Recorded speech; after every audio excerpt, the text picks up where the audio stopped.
Transforming principle 1928 Frederick Griffith എന്ന് പറഞ്ഞ ആൾ സയൻറ്റിസ്റ്റാണ് ആ ഒരു ട്രാൻസ്ഫോമിംഗ് പ്രിൻസിപ്പിൾ കൊണ്ടുവന്നത്.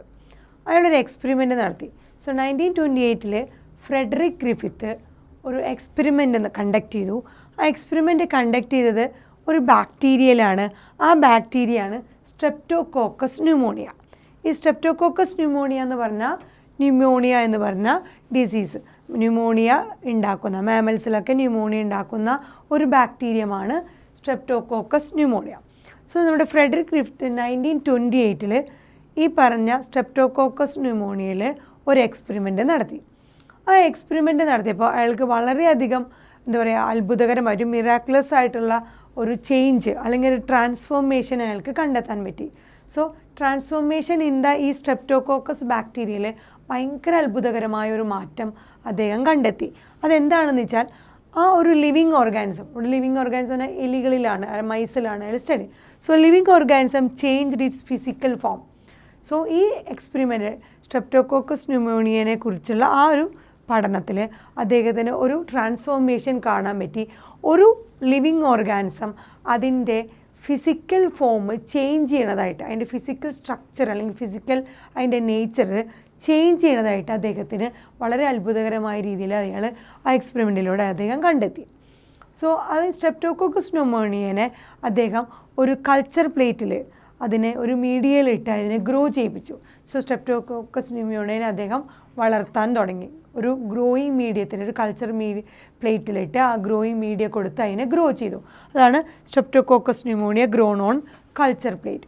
സോ ആ കൾച്ചർ പ്ലേറ്റിൽ ഈ സ്ട്രെപ്റ്റോകോക്കസ് ന്യൂമോണിയനെ അദ്ദേഹം ഗ്രോ ചെയ്യിക്കാൻ തുടങ്ങി. അങ്ങനെ ഗ്രോ ചെയ്യിക്കുമ്പോൾ അദ്ദേഹത്തിന് 2 തരത്തിലുള്ള സ്ട്രെപ്റ്റോകോക്കസ് ന്യൂമോണിയയുടെ സ്ട്രെയിനുകൾ കണ്ടു. 2 തരത്തിലുള്ള ഈ ബാക്ടീരിയയുടെ സ്ട്രെയിനുകൾ അദ്ദേഹം കണ്ടെത്തി. ഒന്ന്, ഈ ചില streptococcus pneumonia smooth shiny colonies ആണ് പ്രൊഡ്യൂസ് ചെയ്യുന്നത്. അതായത് ചില സ്ട്രെപ്റ്റോകോക്കസ് ബാക്ടീരിയത്തിന് അവരുടെ ആ സ്ട്രക്ചർ, അത് ഇവരുടെ ആ ഔട്ടർ സൈഡിൽ ഒരു മ്യൂക്കസ് പോളിസാക്കറൈഡ് അതിൻ്റെ കോട്ട് അല്ലെങ്കിൽ ഒരു ക്യാപ്സ്യൂള് ഈ പറഞ്ഞ ബാക്ടീരിയത്തിൽ കാണാൻ പറ്റി. സോ അവരെ സ്മൂത്ത് ഷൈനി കോളനീസ് എന്നാണ് പറഞ്ഞത്. സോ അതിൽ ചില ബാക്ടീരിയയ്ക്ക് മാത്രം സ്മൂത്ത് ഷൈനി കോളനീസ് ഉണ്ടായിരുന്നു. അതിന് കാരണം അവരുടെ ആ കവറിങ്, ആ ബാക്ടീരിയയുടെ പുറത്തായിട്ട് ഒരു മ്യൂക്കസ് പോളിസാക്കറൈഡ് കോട്ട് അഥവാ ക്യാപ്സ്യൂൾ പോലത്തെ ഒരു സ്ട്രക്ചർ ചില ബാക്ടീരിയയുടെ ഔട്ടർ സൈഡിൽ കാണാൻ പറ്റി.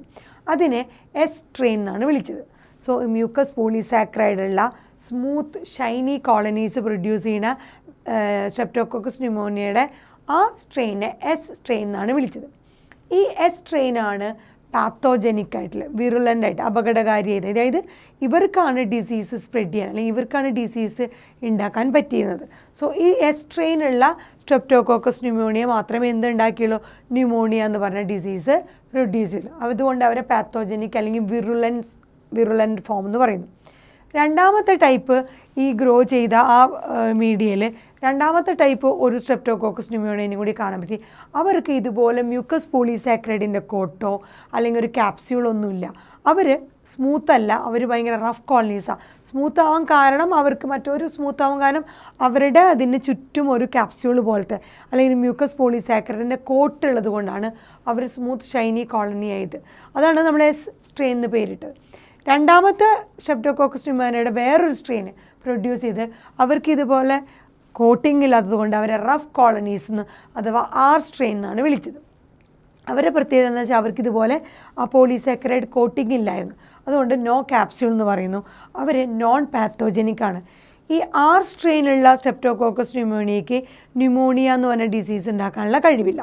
അതേസമയം സ്ട്രെപ്റ്റോകോക്കസ് ന്യൂമോണിയയുടെ എസ് സ്ട്രെയിനുകാർക്ക്, ആ മ്യൂക്കസ് പോളിസാക്കറൈഡ് കോട്ടിംഗ് ആയിട്ടുള്ള ആ സ്ട്രെയിനുകാർക്ക് ഈ പറഞ്ഞ ന്യൂമോണിയ പ്രൊഡ്യൂസ് ചെയ്യാൻ പറ്റി.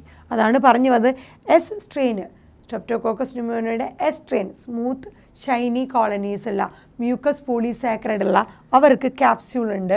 അതുകൊണ്ട് അവർ പാത്തോജനിക് ആയിരുന്നു, ന്യൂമോണിയ ഉണ്ടാക്കാൻ പറ്റുന്നവരായിരുന്നു. അതേസമയം ആർ സ്ട്രെയിനുകാർ, മ്യൂക്കസ് പോളിസാക്കറൈഡ് ഇല്ലാത്ത, ക്യാപ്സ്യൂൾ ഇല്ലാത്തവർ, റഫ് കോളനീസ് ആയിട്ട് വന്നവർ, അവർക്ക് എന്തായിരുന്നു, നോൺ പാത്തോജനിക് ആണ്. അവർക്ക് ഈ പറഞ്ഞ ന്യൂമോണിയ ഡിസീസ് ഉണ്ടാക്കാൻ പറ്റില്ല. പാത്തോജനിക് ആയവർ മാത്രം വിറുലൻ്റ് ആയിരുന്നു, ഡിസീസ് കോസ് ചെയ്യാനുള്ള പറ്റുന്നവരായിരുന്നു. ആ സ്ട്രെയിന് ഈ മ്യൂക്കസ് പോളിസാക്കറൈഡ് ഇല്ലാത്തതുകൊണ്ട് അവർ നോൺ പാത്തോജനിക് ആണ്. അതായത് ക്യാപ്സ്യൂൾ ഇല്ലാത്തവരാണ്, നോൺ പാത്തോജനിക് ആണ്. എസ്ട്രെയിൻ ക്യാപ്സ്യൂൾ കവറിങ് ഉള്ളവരാണ്, മ്യൂക്കസ് പോളിസാക്കറൈഡ് കോട്ട് ഉള്ളവരാണ്, ഷൈനി അപ്പിയറൻസ് ഉള്ളവരാണ്. അവർ പാത്തോജനിക് അല്ലെങ്കിൽ വിറുലൻ്റ് ആയിരുന്നു.